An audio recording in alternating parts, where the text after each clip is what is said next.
of America, but we're in East Europe, in Azerbaijan. To be specific, we're in the Gobustan region.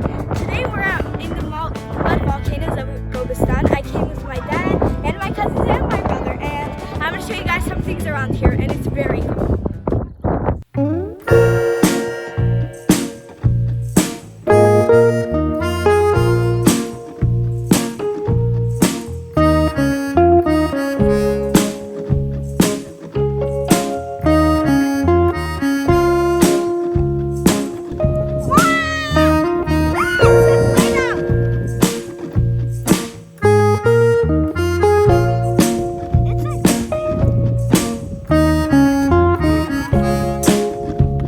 I kind of dipped my hand in the mud, and it's just like the masks we use it to do our skincare. Some people use it, some people don't. It just has a texture like that. And my grandma told me this is actually very good for you, especially if your legs hurt or somewhere hurts. You scrub it on and then it becomes dry, then it just comes off of you. So one of the things that's very special, and I'm so sorry for the wind going on, one of the things which is very special about this place is that how it's windy. So normally it would be hot and boiling, but it's so windy, and we're actually on top of a mountain, so it's not as hot and boiling, and it's very cold. And like, I understand if people come here to dip their legs in.